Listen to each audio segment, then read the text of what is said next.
Altri 16 milioni di euro, moneta sonante del Fondo di garanzia delle imprese, capace di produrre attraverso un moltiplicatore un flusso di credito del valore di 750 milioni di euro.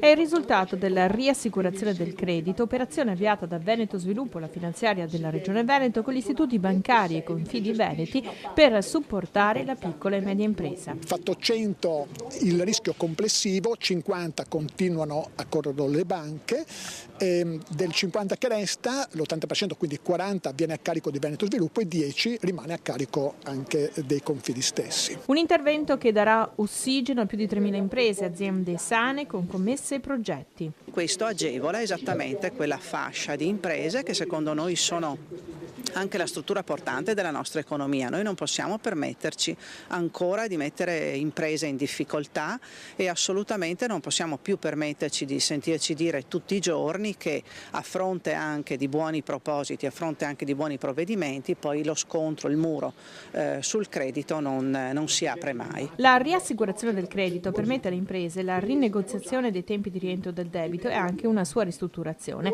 Appoggi necessari alle aziende che continuano a chiedere al governo una diversa tassazione e misure fiscali più sopportabili. Il decreto del lavoro secondo lei risolve qualcosa? Secondo me no, nel senso che i 200.000 lavoratori nuovi occupati dei quali si parla poi alla fine sono per il Sud e io penso che il rilancio dell'economia non può partire da chi non produce, deve partire da chi produce che deve aiutare anche gli altri.